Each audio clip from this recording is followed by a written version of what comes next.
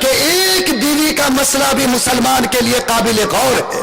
مفتیان کرام بیٹھے ہیں، ان سے فتویٰ پوچھو، اگر کوئی مرد یہ سمجھتا ہے کہ میں اگر کسی لڑکی کا ہاتھ پکڑوں گا اور میں اس کا حق پورا نہیں کر سکتا، چاہے مردانگی کے اعتبار سے ہو چاہے خرچے کے اعتبار سے ہو، اور اس بات کا اس کو یقین ہو جائے تو اس مرد کے لیے ایک نکاح کرنا بھی حرام ہو جاتا ہے۔ بولو، جو اسلام ایک نکاح کو حق نہیں پورا ہونے کی صورت میں حرام قرار دیتا، کیا وہ 2 کی اجازت دے گا؟ کیا 3 کی اجازت دے گا؟ اس نے کہا، اے مردو سنو، انصاف کا ترازو اپنے ہاتھ میں لو۔ اگر تمہارے جذبے میں یہ بات ہے کہ دوسری شادی کرو تو خبردار، اگر تم نے کسی کا ہاتھ پکڑا تو ہاتھ پکڑنے سے پہلے سوچو کہ اگر رائی کے دانہ کے برابر بھی تم کو یقین ہو جائے کہ تم سے انصاف نہیں ہوگا تو یاد رکھو دوسرا نکاح کرنا تمہارے لیے حلال نہیں ہو سکتا ہے۔ بولو، جو اسلام دوسرے اور تیسرے نکاح کے بارے میں اتنا سخت قانون رکھتا، کیا وہ 4 کی دھڑلے سے اجازت دے گا؟ ارے بولے نہ دے گا۔ اور جو پادری اور پنڈت اور جو ہندوستان کا سیاسی یہ بابا دھام آج جو اعلان کرتا، آپ ایمانداری سے بتاؤ کہ سراسر جھوٹ ہے کہ نہیں؟ اور ہم نے کہا کہ آپ 4 شادی کے بارے میں مسلمان ہی کی گردن پہ کیوں ہاتھ ڈالتے ہو؟ ذرا اپنے دامن کو جھانک کے دیکھو اور نکالو سینسس رپورٹ۔ انہوں نے سن 2011 کا سینسس رپورٹ نکالا، اس کو انہوں نے دیکھا، آج وہ رپورٹ کہتی ہے کہ سب سے زیادہ 1 سے زیادہ شادی کی شرح ہندو برادری میں ہے، نمبر 2 سکھ برادری میں ہے، نمبر 3 عیسائی برادری میں ہے، اور چوتھے نمبر پر مسلم برادری میں ہے۔ آج بتاؤ کہ مسلمان چوتھے نمبر پر، تو آج اس کا آپریشن اور آج اس کے چہرہ کو داغدار کرنے کا ناپاک منصوبہ سب سے آگے ہے، تو بتاؤ اس قوم کے اوپر ظلم اور اتیاچار ہے کہ نہیں؟ ارے ہے کہ نہیں؟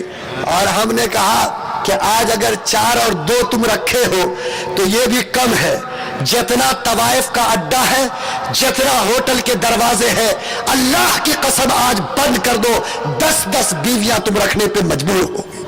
ارے ہوگا کہ نہیں ہوگا؟ ہم تو حلال راستہ چنتے ہیں، تب یہ حال ہے، اور تمہارے لیے تو چوپٹ دروازے کھلے ہیں، اور انہوں نے بڑی چالاکی سے حرام کے لیے راستہ کھول دیا ہے۔ آپ ان کا کارنامہ سنیے گا تو آپ کو سمجھ میں آئے گی کہ عقل یہاں ہے کہ یہاں۔ انہوں نے کہا کہ اگر کوئی مرد عزت کے ساتھ کسی دوسری عورت کا ہاتھ پکڑتا ہے تو یہ کرنا جرم ہے، لیکن اگر آج ریلیشن شپ کے نام پر اور آج فرینڈ شپ کے نام پر آج اگر 10 عورتوں کو رکھیل بنا کے رکھتا تو ہندوستان کا قانون اس کی اجازت دیتا ہے۔ بولو، پاکیزہ طریقے پر اگر 2 بیوی کوئی رکھے تو حرام، اور ناجائز طریقے پر اگر 10 کو رکھیل بنا کر رکھے تو جائز۔ کیا یہ فتویٰ ہمارے لیے قابل قبول ہے؟ ارے بولو نا ہے؟ ہاں، یہ کہتا کہ سنو، 18 سال سے کم لڑکی کا نکاح کرو گے تو جرم ہو جائے گا، اور 16 سال کی لڑکی کو گرل فرینڈ بنا کے رکھو گے تو قانون تم کو حفاظت دے گا۔ بولو، ایسا الٹا قانون دنیا کے ہی دیکھے ہو؟ ہم ایسے قانون کو تسلیم نہیں کریں گے۔ ہمارا قانون جو اللہ کا ہے اور جو اسلام نے ہم کو دیا، اس میں کہیں ظلم نہیں ہے، انصاف ہی انصاف ہے۔ یہ 1.5% بیٹیاں جن کے اوپر تم مظلومیت کے بات کہہ رہے ہو، یاد رکھو یہ بیٹیاں ہماری ہے۔ ہم نے ہمیشہ ان کے آنسو پوچھے ہیں اور آج بھی ان کا آنسو پوچھنا ہم جانتے ہیں۔ یاد رکھو، اس کے نام پر اگر تم ایسا کارڈ کھیلنا چاہتے جیسے اس ملک کے 25 کروڑ مسلمانوں کا حق چھینا جائے، تو یاد رکھو یہ قوم کسی قیمت پر اس کو برداشت نہیں کر سکتی ہے۔ انشاءاللہ ہمارا یہ جذبہ رہے گا اور ہم اسی یقین کے ساتھ اور ایمان کے ساتھ انشاءاللہ اس ملک میں جیئیں گے اور اعلان کریں گے کہ جان مانگو تو جان دیں گے, مال مانگو تو مال دیں گے, یہ نہ ہوگا ہم سے ہرگز کہ نبی کا جاہ و جلال دیں گے. اللہ اگر یہ یقین عطا کر دے تو ان کی مکاری بھی سمجھ میں آئے گی, ان کا جھوٹ بھی سمجھ میں آئے گا. ابھی بھاؤنگر گجرات میں جب مسلم بیٹیوں نے حق کا نعرہ لگایا تو یسودا بہن بھی آ گئی اور انہوں نے بھی ان کے ساتھ کھڑے ہو کر نعرہ لگایا اور کہا کہ سنو ہم تمہارے ساتھ ہیں.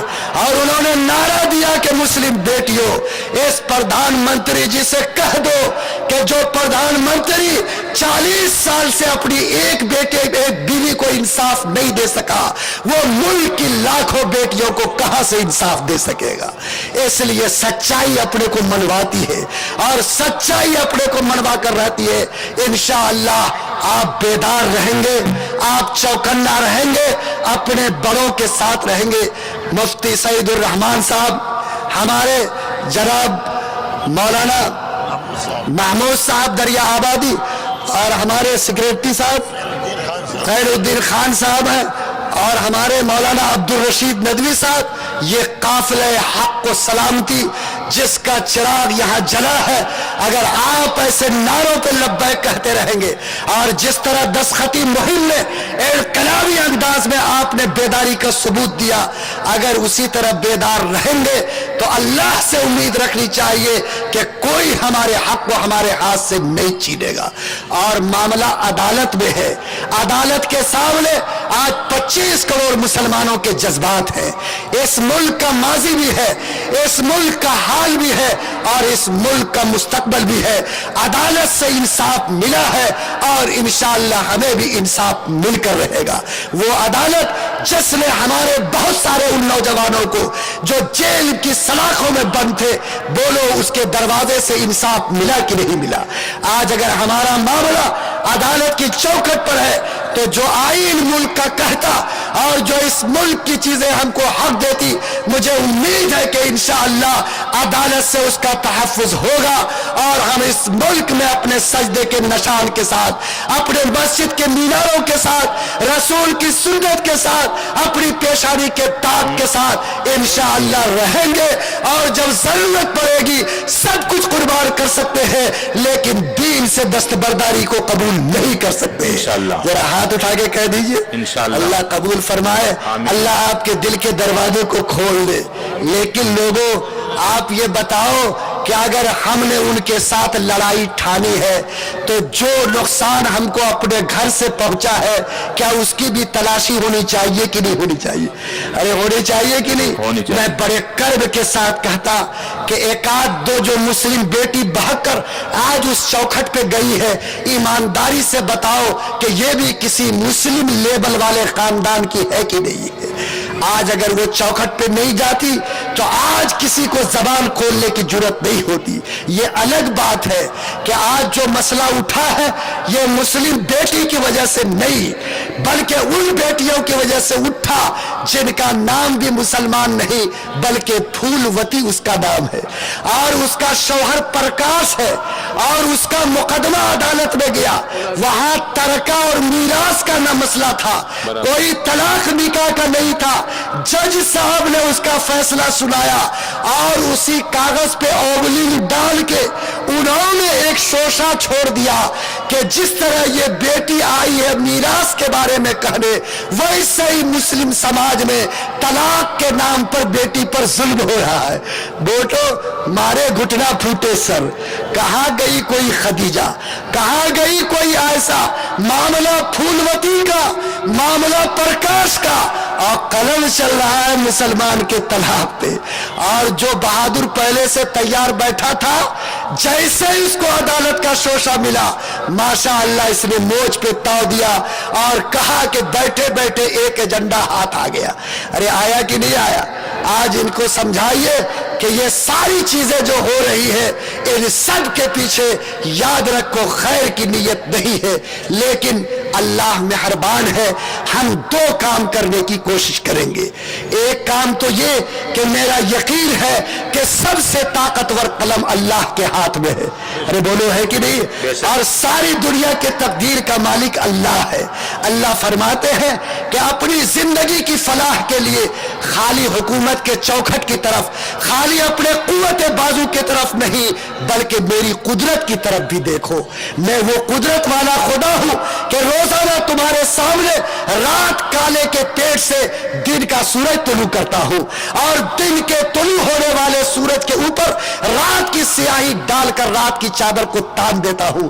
جو اللہ روزانہ رات کی تاریکی سے چمکتا ہوا سورج نکالتا، کیا وہ ہمارے تحفظ شریعت کا سورج نہیں اگا سکتا؟ اور اللہ فرماتے ہیں کہ میری قدرت کو پہچانو، یخرج الحی من المیت ویخرج المیت من الحی۔ میں تو روزانہ زندہ کے پیٹ سے مردہ اور مردہ کے پیٹ سے زندہ کو نکالتا۔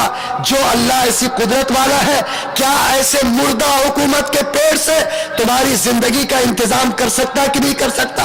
لوگوں بتاؤ، اللہ اپنی قدرت کا تماشا دکھاتا اور روزانہ زندہ مرغی کے پیٹ سے مردہ انڈا نکالتا کہ نہیں نکالتا؟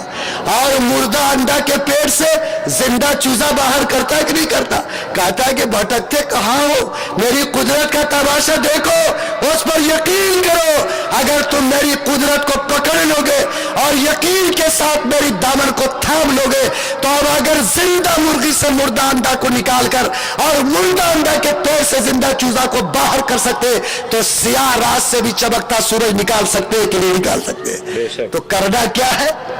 جب آدمی سمندر میں چلتا ہے اور کشتی بہت اچھی چلتی ہے تو بانسری بجاتا ہے، گانا گاتا ہے، اور جب دیکھتا ہے کہ موج اٹھی اور کشتی ڈگمگانے لگی تو ہو اللہ کا نعرہ لگاتا کہ نہیں لگاتا؟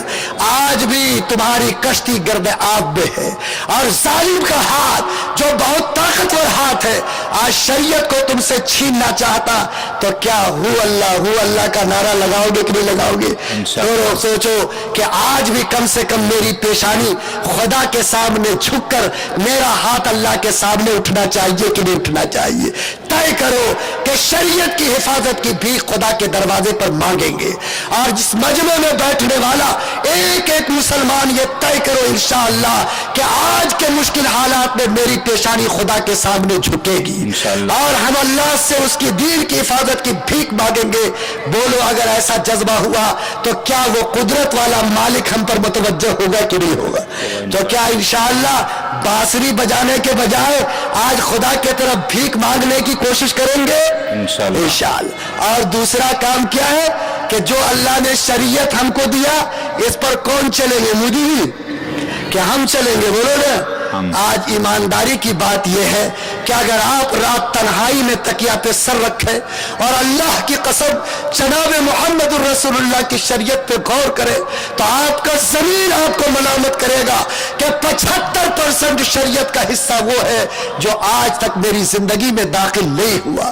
لوگوں بتاؤ، شریعت کے معنی راستہ کیا آتے ہیں، اور راستہ چلنے سے زندہ رہتا، اور جب کوئی قوم کسی راستے کو چھوڑ دیتی ہے تو بولو وہ راستہ مردہ ہوگا کہ نہیں ہوگا؟ آج اگر شریعت کو بچانا ہے تو قسم کھا کے جاؤ کہ انشاءاللہ ہم خود آج سے شریعت پر چلنے کی کوشش کریں گے انشاءاللہ۔ میرے سر پر شریعت کی پہچان ہوگی، میری پیشانی پہ سجدے کا داغ ہوگا، میری آنکھ وہ دیکھے گی جس کو دیکھنے کا خدا نے حکم دیا ہے۔ آج سینکڑوں نہیں لاکھوں نوجوان آج اپنے آنکھ کی پتلی کو موبائل کے اسکرین پہ ناپاک کر رہا ہے، آج وہ فلم تھیٹروں میں جا کے اپنے اس آنکھ کی پتلی پہ گندگی کے دھبے لگا رہا ہے۔ اگر میرا ضمیر پاک ہے تو لوگوں بتاؤ کیا ہم نہیں کہہ سکتے کہ رب کریم جو آنکھ اتنی پاکیزہ تھی، کیا اس کو نیٹ پر بلو فلمیں دیکھ کر گندی تصویروں سے اس کو سینک کر کیا اس آنکھ پہ داغ لگائیں گے؟ بولو اگر اس آنکھ پہ داغ لگے گا تو دوسرا تمہاری آنکھ کو بدنام کرے گا کہ نہیں کرے گا؟ آج طے کرو کہ آنکھ غلط نہیں دیکھے گی، زبان جھوٹ نہیں بولے گی، ہمارے